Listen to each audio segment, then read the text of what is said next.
क्या बबली बहन, आज तुम अकेले ही घर का सारा काम कर रही हो? कहाँ है तुम्हारी बहू? कहीं दिख नहीं रही है। ये आजकल की बहुएं है ना, घर का सारा काम अपनी सास पर ही छोड़ देती है। बनारस के गांव में बबली कबूतरी अपनी बहू टुनटुनी चिड़िया के साथ रहती थी। टुनटुनी चिड़िया गर्भवती थी। बबली कबूतरी अपने खेत में सब्जियों की खेती किया करती थी और कालू कौवा शहर जाकर सब्जियों को बेचता था। एक दिन जब कालू कौवा शहर के जंगल सब्जी बेचने जा रहा था, तब वो देखता है कि उसका दोस्त नदी में डूब रहा है। उसे बचाते समय कालू की मौत हो जाती है। हे भगवान, ये तूने क्या किया? मेरी बहू गर्भवती है, उस पर तुझे जरा भी दया नहीं आई।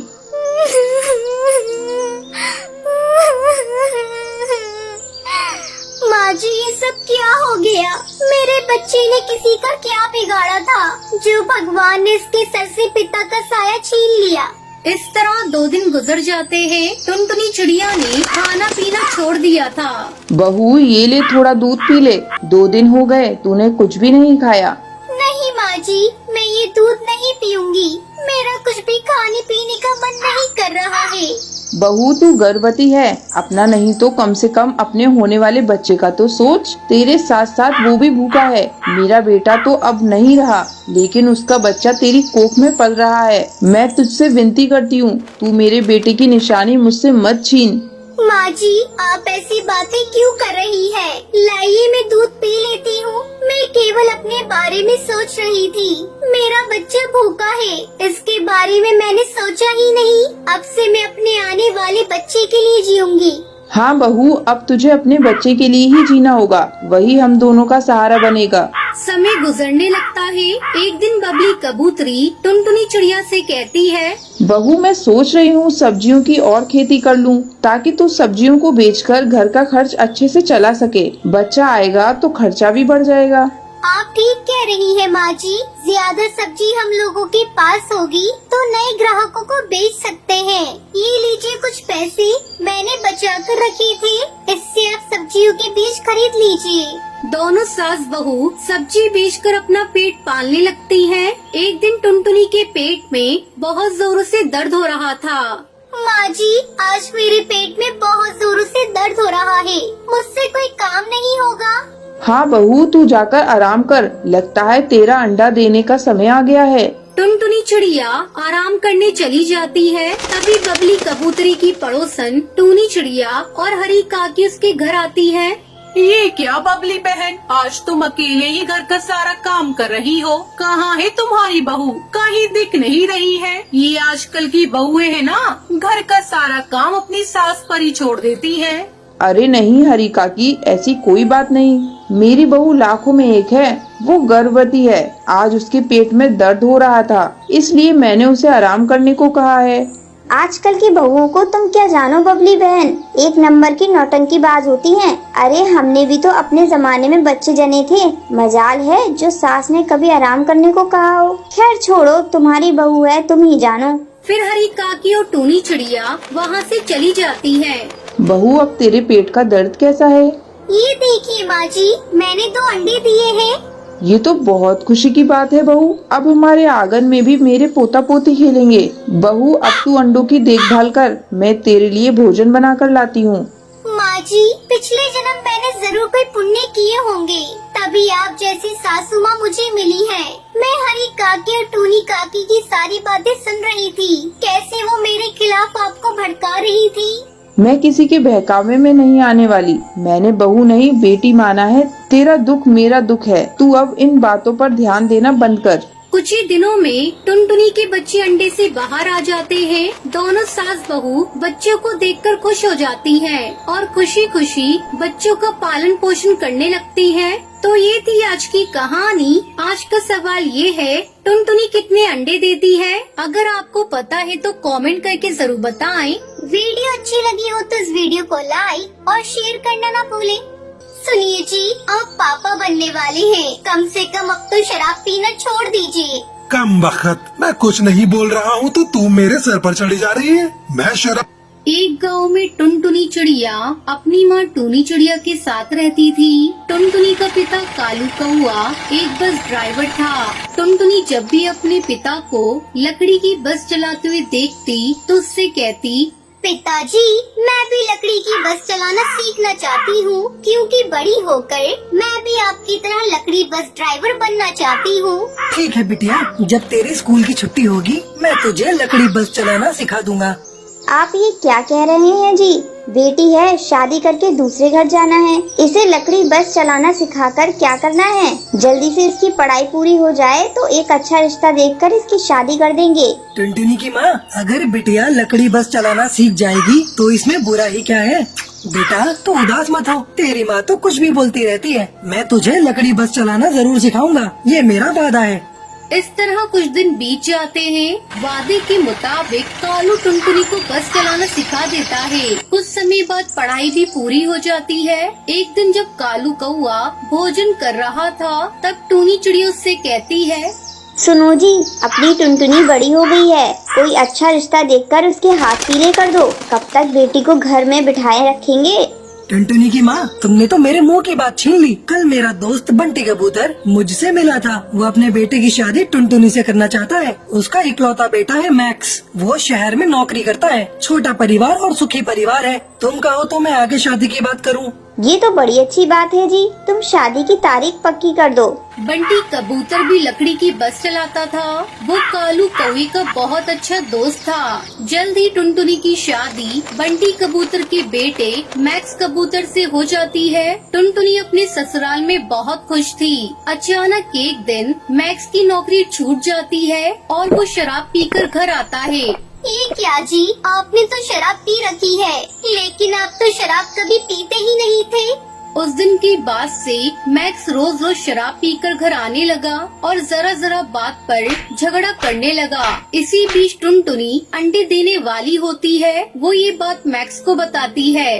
सुनिए जी, आप पापा बनने वाले हैं, कम से कम अब तो शराब पीना छोड़ दीजिए। कम बखत, मैं कुछ नहीं बोल रहा हूँ तो तू मेरे सर पर चढ़ी जा रही है। मैं शराब रोज पीऊंगा, तेरे बाप की नहीं पीता। आपको पता है, शराब पीने से आपकी तबीयत खराब हो जाएगी। अगर आपको कुछ हो गया तो मेरा और मेरे आने वाले बच्चे का क्या होगा? तू ऐसे नहीं मानेगी, मैं अभी तेरा इलाज कर देता हूँ। इतना कहकर वो एक छड़ी से टुनटुनी को पीटने लगता है। जब टुनटुनी का ससुर बंटी उसे बचाने आता है तब नशे में धुत मैक्स अपने पिता के सर पर वार कर देता है। बंटी वहीं मर जाता है। मैक्स अपने पिता को मरा हुआ देखकर डर गया और वहाँ से भाग गया। टुनटुनी के साथ बंटी को मरा हुआ देखकर अपना सब कुछ खो बैठती है। इस तरह एक महीना गुजर जाता है। घर का सारा पैसा खत्म हो गया। तब टुनटुनी लकड़ी की बस चलाने का फैसला करती है। माँ जी, मैं बस चलाने जा रही हूँ, आप अपना घर का ध्यान रखिएगा। लेकिन बहू, तू तो माँ बनने वाली है, ऐसे में तेरा बस चलाना ठीक नहीं होगा। पर माँ जी, घर में अब कोई कमाने वाला बच्चा भी तो नहीं है। अब मैं चलती हूँ, आपका भोजन बनाकर रख दिया है, समय पर खा लीजिएगा। इतना कहकर टुनटुनी वहाँ से चली जाती है। दिन भर टुनटुनी बस चलाती है और शाम होने पर अपने घर लौटती है। माँ जी, ये देखिए, आज मैंने बस चलाकर बहुत सारे पैसे कमाए हैं। अब आपको चिंता करने की बिल्कुल भी जरूरत नहीं। टुनटुनी, तुझ जैसी बहू पाकर मैं धन्य हो गई। कुछ दिनों बाद मैक्स कबूतर घर लौट आता है और अपने किए की माफी मांगने लगता है, लेकिन टुनटुनी चिड़ियों से माफ नहीं करती और उसे वहाँ से भगा देती है। मैक्स, मैं अपने बच्चे पर तुम्हारा साया भी पड़ने देना नहीं चाहती। इस तरह दोनों सास बहू खुशी खुशी रहने लगती है। तो ये थी आज की कहानी। आज का सवाल ये है, टुनटुनी अपने पिता कालू कौवे से क्या सीखना चाहती थी? अगर आपको पता है तो आप हमें कमेंट करके जरूर बताएं। अगर आपको ये वीडियो पसंद आई हो तो इसे लाइक और ऐसी ही कहानियाँ देखने के लिए मेरे चैनल को सब्सक्राइब करना ना भूलें।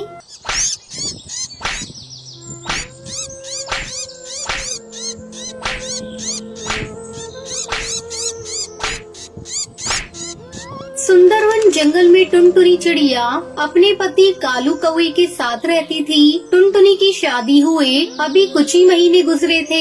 एक रात टुनटुनी अपनी सास सुंदरी कौवे के पास बैठी थी। माँ जी, लाइए, मैं आपके पैर दबा देती हूँ।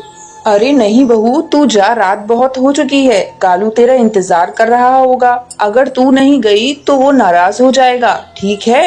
माँ जी मैं जा रही हूँ, आप सो जाइए। कोई परेशानी हो तो मुझे आवाज लगा लेना। टुनटुनी अपने कमरे में चली जाती है। अजी सुनते हो, सो गई क्या? सो नहीं तो और क्या करूं? तुम्हें तो मेरी कोई परवाह ही नहीं। दिन भर घर के काम में लगी रहती हो और रात को माँ की सेवा करने लगती हो। मेरे लिए तो तुम्हारे पास समय है ही नहीं। अरे बाप रे, आप मुझसे इतना नाराज हैं? ये तो मुझे पता ही नहीं था। कालू कौवा टुनटुनी की बातों का जवाब नहीं देता और सो जाता है। अगले दिन वो सुबह सुबह काम पर चला जाता है। माँ जी, ये कालू जी सुबह सुबह कहाँ चले गए? मैंने उन्हें पूरे घर में छान मारा पर वो कहीं नहीं मिले। आपने उन्हें कहीं जाते हुए देखा है क्या? हाँ बहू, वो काम पर चला गया। उसे दफ्तर में कुछ जरूरी काम था। वैसे कुछ उखड़ा उखड़ा लग रहा था। कल रात तुम दोनों की लड़ाई हुई है क्या?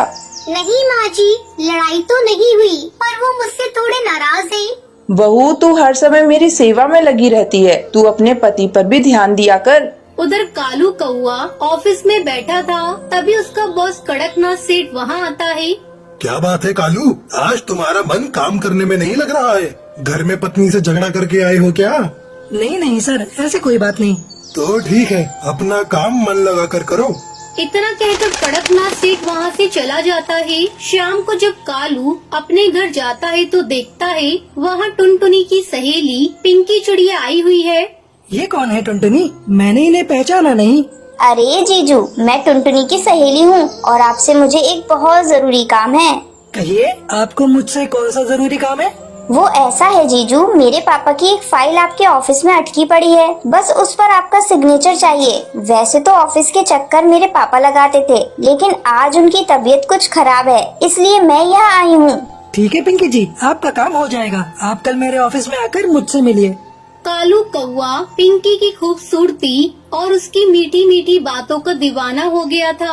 अगले दिन पिंकी चिड़िया कालू के ऑफिस में जाती है और अपना काम करवा लेती है। इस तरह उन दोनों का मिलना जुलना शुरू हो जाता है। अब कालू कौवा जब भी ऑफिस से घर लौटता तो बहुत खुश होता था। उसे खुश देखकर टुनटुनी राहत की सांस लेती है, लेकिन उसे क्या पता था कि उसके पति के मन में कुछ और ही चल रहा है। इस तरह कई दिन बीत जाते हैं। एक दिन टुनटुनी अपने पति से कहती है, सुनिए जी, काफी दिन हो गए हम दोनों साथ में फिल्म देखने नहीं गए। अगर आपके पास समय हो तो आज हम लोग फिल्म देखने चलते हैं। मेरे पास तुम्हारी इन फालतू बातों के लिए समय नहीं है। वो टुनटुनी को डांट देता है और अगले ही दिन पिंकी चिड़िया से शादी करके उसे अपने घर लेकर आता है। ये तूने क्या किया कालू बेटा? अपनी ही पत्नी की सहेली को उसकी सौतन बनाकर घर ले आया। कालू जी, मैंने आपकी किसी बात का कभी बुरा नहीं माना। अगर आपको मेरी किसी बात से दुख हुआ हो तो मुझे माफ कर दीजिए, पर मेरे साथ ऐसा मत कीजिए।